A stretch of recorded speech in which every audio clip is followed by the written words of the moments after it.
আপনারা যদি বা ইচ্ছা করেন তাহলে এই ভাইটির জীবনটা বাঁচাতে পারেন। তো এর রোগটা কি হয়েছে? এর রোগটা হাতের বালটুক নষ্ট হয়ে গেছে। হঠাৎ করে ঠান্ডা জ্বর ডাক্তারের কাছে নিয়ে গেছি। পরীক্ষা নিরীক্ষার পর ধরা পড়ছে বালটুক নষ্ট হয়ে গেছে। ঢাকা পিজি হাসপাতালে এবার করছে। তার অপারেশন করতে 4 থেকে 5 লাখ টাকা লাগবে। এখানে আমার কিছু নেই, নাই বাড়ি ঘর কিচ্ছু নাই।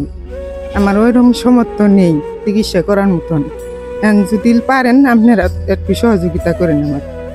তো আপনি এর আগে কোনো চিকিৎসা করাছিলেন? হ্যাঁ, চিকিৎসা ওই পিজি হাসপাতালে ভর্তি গেছে। আমি টাকার জন্য নিতে পারতেছি না। টোটালে কয় লাখ টাকার মতো খরচ হয়েছে অলরেডি? 20-30 হাজার টাকা খরচ হয়েছে। মানে 20-30 হাজার টাকা খরচ হয়েছে। আসলে প্রিয় বন্ধুরা, এই মানে এই লোকটি খুবই পরিশ্রমী একটি লোক। তো আমি তাকে চিনি, তো ইনাকে আমি চিনি নাই সর্বপ্রথম। তো যাই হোক, তো ইনার বড় একটি সমস্যা, বাস চলে গেছে না। তো যাই হোক, তো আপনারা সর্বোচ্চ সহযোগিতা করে এই ভাইটির চিকিৎসার জন্য পাশে দাঁড়াবেন। আর ভিডিওটা সর্বোচ্চ শেয়ার করে, লাইক কমেন্ট শেয়ার করে অন্যজনকে দেখার সুযোগ করে দিবেন, যেন এই ভাইটা এই আপনাদের যদি ভিডিও শেয়ার করে তাহলে এমন কোন এক ভাইটাই যাবে, ওই ভাই যেন ভিডিওটা দেখে এই ভাইটার পাশে যেন দাঁড়াতে পারে। তো আপনার ছেলের জন্য আমার দেশবাসী জানে কি চান? সহযোগিতা চাই। আমার ছেলেটা জীবন বাঁচানোর জন্য তাদের কাছে সহযোগিতা চাই আমি দেশবাসীর কাছে।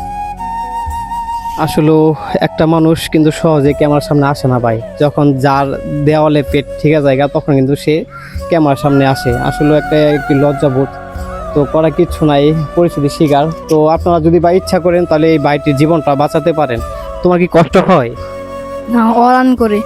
খুবই আরাম করে, জি। মানে অনেক শ্বাসকষ্ট। আর শ্বাসকষ্ট রোগটা কিন্তু বিশাল একটি খারাপ রোগ। তো তোমার কতদিন ধরে এই সমস্যা?